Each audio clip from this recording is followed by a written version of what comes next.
ఉద్యోగస్తులకు జీతాలు ఇవ్వలేని పరిస్థితి ఉంది. పిల్లలకు కాస్మెటిక్ ఛార్జెస్ ఇవ్వలేని పరిస్థితి ఉన్నది. హాస్టల్లో మెస్సు బిల్లులు కట్టే పరిస్థితి లేదు. మా అక్కలు స్వయం సహాయక సంఘాలలో ఉన్నారు, వంటలు చేస్తే వంటల పైసలు కూడా ఇచ్చలేని పరిస్థితి ఉండే. చాలా మంది మా అక్కలు ఈడు ఉన్నారు, వేదిక రైతు వేదికల్లో చాలా మంది ఉన్నారు.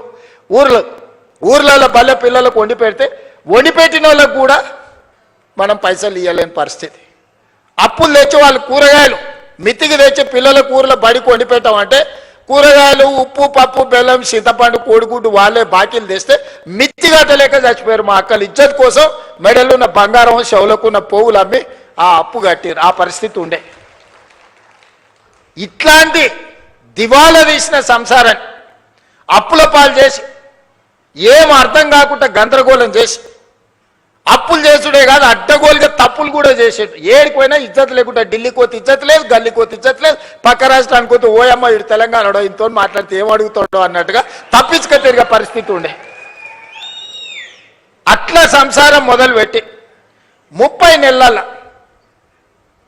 సమాజంలో గౌరవాన్ని పెంచుకుంటూ సమస్యల్ని పరిష్కరించుకుంటూ విధ్వంసం అయిపోయిన తెలంగాణ వికాసం వైపు నడిపించుకుంటూ ఒకటొకటిగా సమస్యల్ని పరిష్కరించుకుంటూ మిమ్మల్ని అందరినీ సమన్వయం చేసుకుంటూ పొద్దున్న లేతే రాత్రి వరకు మీ మధ్యలోనే ఉండి తప్పించుక తిరగకుండా ఫామ్ హౌస్లో వండుకోకుండా ఎప్పుడైనా మీ మధ్యలోనే ఉంటే ఇంకేం చేస్తారా కష్టం ఉందనంటే ఓ రోజు కోపం వస్తుంది, ఇంకో రోజు అయ్యో పాపం పిల్లగాడు ఏదో తిప్పలు పడుతున్నాడా నడవని సంసారం నడుపుతున్నాడు కదా అని అంటారు. తప్పించుకు తిరుగుతామంటారు, వీడు ఉత్త దొంగోడు ఉన్నట్టున్నాడా, ఎమ్మ దొడ్డకు రాడు దొంగోడు కాదు అన్నట్టుంది సంసారం. ఇట్లాంటి దొంగోడు ఎట్లా ముఖ్యమంత్రి అయ్యిండా అనుకున్న ప్రమాదం ఉందా? మరి అందుకే ఇయ్యాల ఏం చేసింది ప్రభుత్వం అని అడుగుతున్నారు.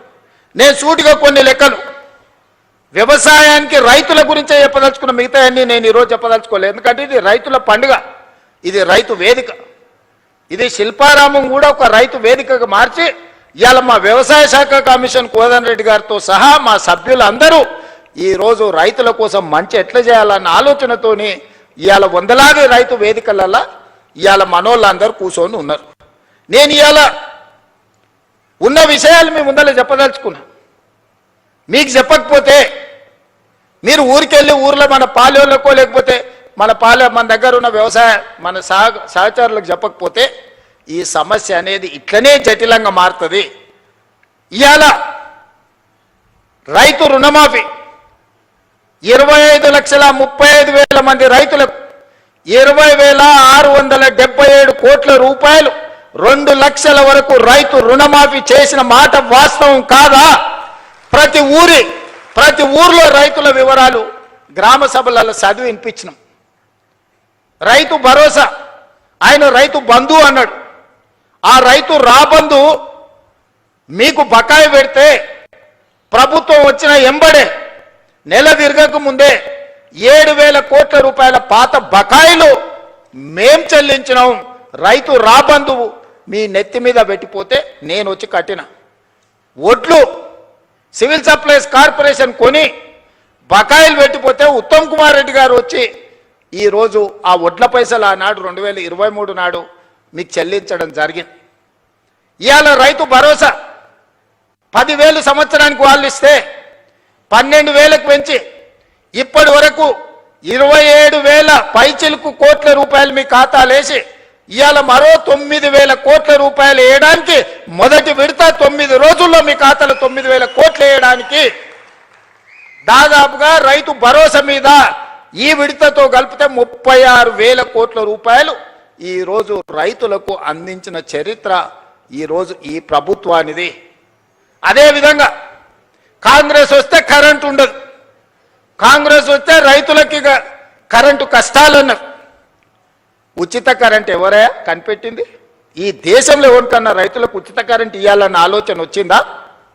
ఆనాడు డాక్టర్ వైఎస్ రాజశేఖర రెడ్డి చేవెళ్ల నుంచి ఇచ్చాపురం వరకు పాదయాత్ర చేసిన తెలంగాణ రైతాంగం అందరూ కాలిపోతున్న మోటార్లు, పేలిపోతున్న ట్రాన్స్ఫార్మర్లు చూపించి మా రైతుల కన్నీళ్లు తీరవాలే, తెలంగాణ వ్యవసాయం మొత్తం కరెంటు మోటార్ల మీద ఆధారపడ్డ వ్యవసాయం అంటే కాంగ్రెస్ పార్టీ ఎన్నికల మేనిఫెస్టోలో పెట్టి ఉచిత కరెంటుని దేశంలో కనిపెట్టిందే కాంగ్రెస్ పార్టీ. ఉచిత కరెంటు కాంగ్రెస్ పార్టీ పేటెంట్. ఏ సన్నాసన్న ఉచిత కరెంటు మాది అన్నాడంటే మా అక్కలు చీపిరి కట్ట మలిపి కొడతారు. ఆ ఎల్ల చాలా మంది అన్నారు ఉచిత కరెంట్ అంటే బట్టలు ఆరేసుకోవాల్సి వస్తుందని. ఇచ్చి చూపించి రాజశేఖర రెడ్డి గారు 2004 ముఖ్యమంత్రిగా ఎల్బీ స్టేడియంలో ప్రమాణ స్వీకారం చేసినప్పుడు 7 గంటల ఉచిత కరెంటుతో పాటు వందలాది కోట్ల రూపాయలు రైతుల కరెంటు బిల్లులను రద్దు చేసి లక్షలాది మంది రైతుల మీద ఉన్న క్రిమినల్ కేసెస్ రద్దు చేసిన సంతకం, మొట్టమొదటి ఫైల్ మీద సంతకం ముఖ్యమంత్రిగా వైఎస్ రాజశేఖర రెడ్డి గారు కాంగ్రెస్ పార్టీ 2004 సంవత్సరంలో సంతకం పెట్టింది కాంగ్రెస్ పార్టీ కాదా?